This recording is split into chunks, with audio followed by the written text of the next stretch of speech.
Une porte ouverte pour explorer les mondes de L imaginaires. Nous sommes le samedi 21 avril 1979, il est 17h26, Temps X vient d'être lancé, en direct, sur TF1. Dans leur combinaison futuriste, Sigourney Thierry Mugler, au sein de leur vaisseau spatial, Igor et Grishka Boldenov, de jeunes animateurs Pixar antenne de passionnés de romans de science-fiction, présentant le premier magazine qui mêle prospective scientifique, science-fiction et pop culture. Al et une jeune équipe composée de Frédéric Lepage, un véritable ovni atterrit sur le petit écran, qui marquera à jamais toute une génération de téléspectateurs. Je suis arrivé sur l'émission avant qu'Ellen existe, se souvient Alain Caraz, journaliste, spécialiste des séries télévisées.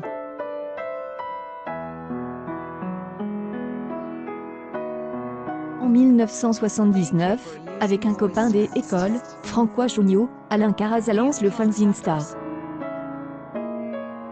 Le duo de fringants journalistes de 20 ans apprend que TF1 prépare un magazine dédié à la SF.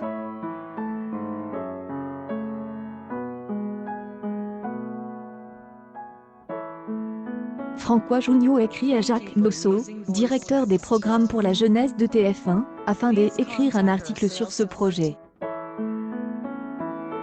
Temps X dépendait du département jeunesse qui faisait elle aux enfants.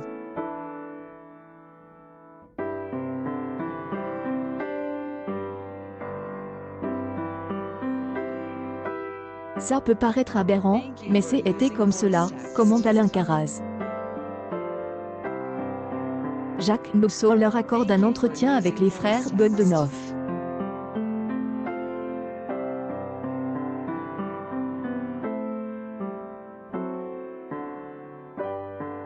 Nous sommes interviewés les Boldenov chez eux.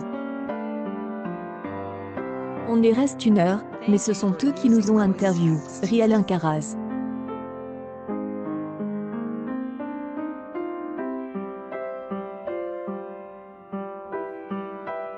Les jumeaux sont avant tout des littéraires et n'avaient pas prévu de parler séries et cinéma dans Temps X.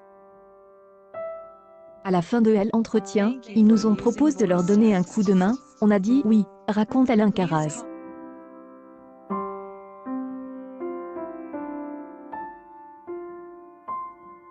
Temps X, magazine des informations et des initiations, selon les mots de Jacques Mosso, traite de l'actualité de la SF, et explore les thèmes classiques du genre, robots, univers parallèles, empire galactique, voyages interstellaires, mais également innovations technologiques et scientifiques au travers des reportages, des interviews. Tournage difficile à imaginer aujourd'hui, se remémore Francis Rousseau, cite dans le passionnant Nos années Temps X, une histoire de la science-fiction à la télévision française Eugène.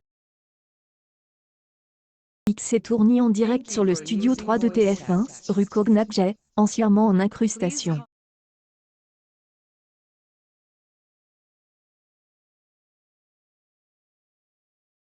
La graphie de l'émission se voulait complètement premier degré.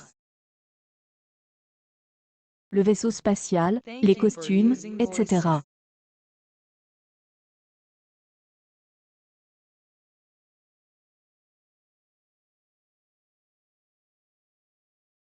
Ne tournez pas ça en ridicule.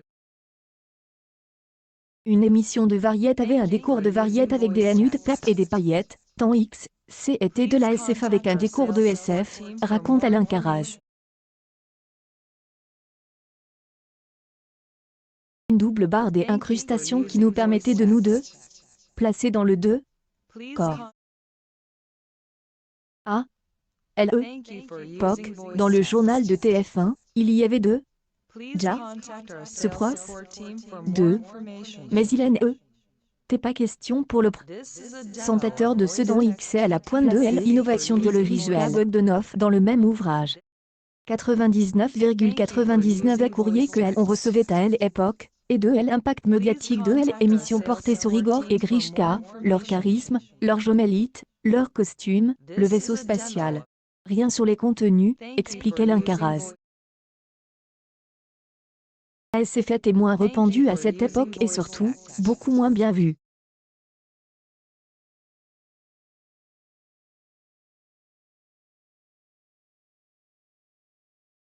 La grande force de Temps X, était de traiter le sujet de façon sérieuse, se souvient Alain Caraz.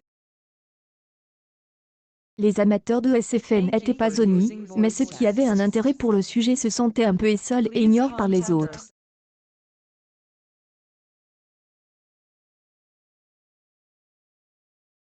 Premier numéro, on y parle ainsi de Star Trek, de Elle Incroyable Hulk ou encore du Seigneur des Anneaux. Quoi le BDiste Jean-Claude Meusière, le co-créateur de Valérian, et l'auteur Arthur C.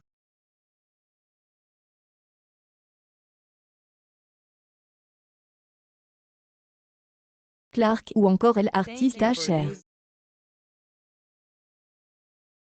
À qui on doit la Creature et le vaisseau étranger des Aliens, le 8e passager, de Ridley Scott.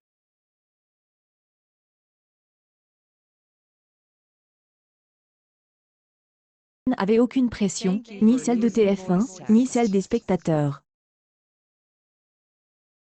On faisait ce dont on avait envie, se rappelle Alain Caraz.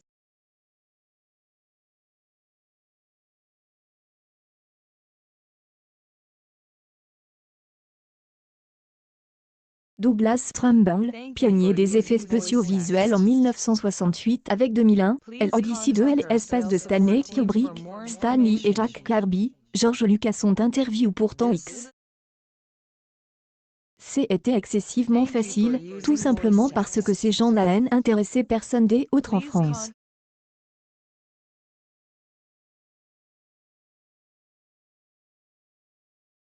Nous étions sans cesse sollicités pour des reportages sur des tournages, des interviews, ou des making-of inédits, analyse Alain Caraz.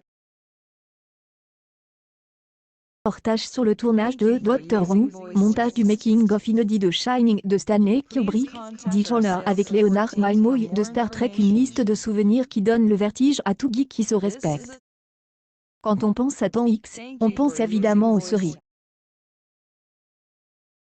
A diffuse entre autres des épisodes du Prisonnier, de Cosmos 99, ou encore des Odé le Douril.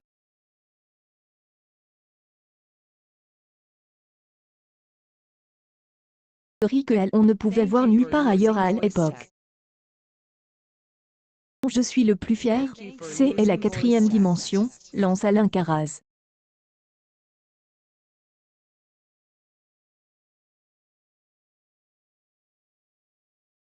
Une douzaine d'épisodes du chef-d'œuvre de Rod Serling avait diffusé dans les années 1960, une insulte au bon sens, avait alors commenté les spectateurs.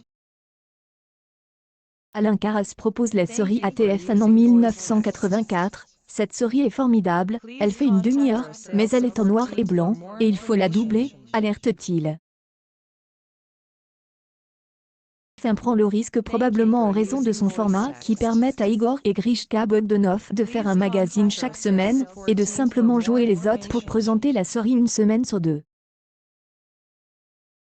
Avec Temps X, la 4e dimension a pu trouver un écran extraordinaire et maintenant, on la connaît en France, se réjouit Alain Caraz.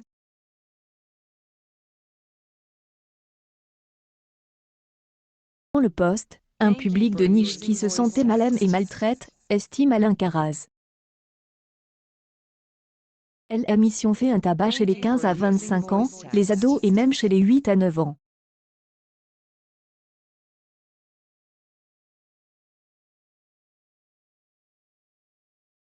On voulait démocratiser un genre qui pour nous était aussi intéressant que les autres, resume le journaliste. Et ajouté, on ne pouvait pas imaginer que cela allait intéresser autant les gens et surtout après tant des années.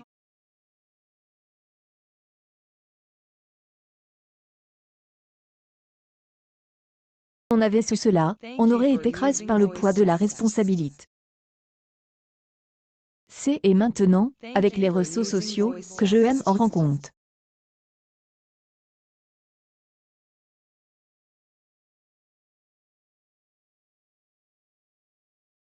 De 1979 à 1987, Temps X a initié toute une génération à la pop culture, à la SF, aux séries télévisées des genres jusqu'alors méprises. Autant des objets culturels qui sont depuis sortis du placard grâce à l'amour inconditionnel des téléspectateurs, désormais adultes, de cette émission, devenue culte.